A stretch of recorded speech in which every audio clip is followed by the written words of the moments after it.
ഇന്നൊരു half K G വരുന്നൊരു chocolate കേക്കാണ് കേട്ടോ കാണിക്കുന്നത്. ഇപ്പോൾ 2 മുട്ട ഉപയോഗിച്ച് 6 ഇഞ്ചിൻ്റെ ടിന്നിലാണ് കേട്ടോ ഞാൻ കേക്ക് ബേക്ക് ചെയ്തത്. ഈ കേക്ക് എൻ്റെ കൂട്ടുകാരിയായ സൗമ്യയ്ക്ക് വേണ്ടിയിട്ടാണ് കേട്ടോ. ആളുടെ ഹസ്ബൻഡ് ബർത്ത്ഡേ ആണ്. അപ്പോൾ എന്നോട് തലേദിവസം വിളിച്ച് പറഞ്ഞ ഓർഡറാണ് കേട്ടോ. കേക്ക് സ്പോഞ്ചിൻ്റെ 2 ലെയറായിട്ടാണ് കേട്ടോ കട്ട് ചെയ്ത് കൊടുക്കുന്നത്. അതുപോലെ തന്നെ നമ്മൾ ഇതിന് വേണ്ടി യൂസ് ചെയ്യുന്ന ക്രീമിലേക്ക് ഡാർക്ക് ചോക്ലേറ്റ് ഗനാഷ് ആഡ് ചെയ്തിട്ടാണ് കേട്ടോ നമ്മൾ ഈ ക്രീം ആക്കിയെടുക്കുന്നത്. അതുപോലെ തന്നെ നമ്മൾ ഉള്ളിൽ ഫില്ലിങ്സ് ആയിട്ടും ഡാർക്ക് ചോക്ലേറ്റ് ഗനാഷിന് കൊടുക്കുന്നുണ്ട്. അപ്പോൾ നമ്മൾ 2 ലെയർ വെച്ച് ക്രം കോട്ട് ചെയ്യുന്നുണ്ട്. കൂടെ ഇതൊന്ന് ഫിനിഷ് ചെയ്തെടുക്കുന്നുണ്ട്.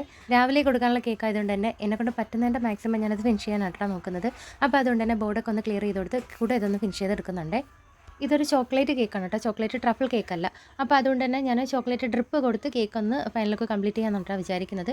അപ്പോൾ കേക്കിന് നമുക്കിത് വെച്ചുകൊണ്ടിരിക്കാനും സമയമില്ല. അപ്പോൾ അതുകൊണ്ട് തന്നെ ഫിനിഷ് കോട്ട് കൊടുത്ത് കൂടെ തന്നെ കേക്ക് തണുക്കുന്നതിന് മുന്നേ തന്നെ ഞാൻ അതിനകത്ത് ചോക്ലേറ്റ് ഗനാഷ് ഒഴിച്ചു കൊടുക്കണം കേട്ടോ. ഡ്രിപ്പ് സെറ്റ് ചെയ്ത് കൊടുക്കുകയാണ്. ഇവിടെ എനിക്ക് പറ്റിയ അബദ്ധം എന്ന് പറഞ്ഞാൽ ഡ്രിപ്പ് കൂടിപ്പോയി. കേക്ക് ഒന്നാമത് തണുക്കാത്ത കേക്കാണ്. അപ്പോൾ അതുകൊണ്ട് തന്നെ ഡ്രിപ്പ് കൂടിപ്പോയി ആകെ കുളമായി കേട്ടോ.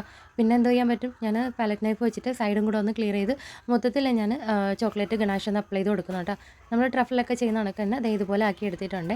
ചിലപ്പോഴൊക്കെ ഇങ്ങനെയാണ് കേട്ടോ, ഞാൻ വിചാരിക്കുന്ന ഒരു ഡിസൈൻ ആയിരിക്കും, ചെയ്ത് വരുമ്പോൾ വേറൊരു ഡിസൈൻ ആയിരിക്കും. രാവിലെ ഒന്ന് സെറ്റായിരിക്കുന്ന കേക്ക് കണ്ടോ എനിക്ക് സന്തോഷമായി, കാരണം നന്നായിട്ട് ചോക്ലേറ്റ് സെറ്റ് ആയിട്ടുണ്ട്. അപ്പോൾ എൻ്റെ മനസ്സിൽ പെട്ടെന്ന് ഡിസൈനുകൾ മാറി വന്നു കേട്ടോ. അങ്ങനെ ഒരു ഡിസൈൻ ആയിട്ട് അതായി ചെയ്തിരിക്കുന്നത്. ഒരു സ്റ്റാർ നോസിൽ വെച്ചിട്ട് ഇതുപോലെ കുറച്ച് ബഡ്സ് അവിടെ ആയിട്ട് കൊടുക്കുന്നുണ്ട്.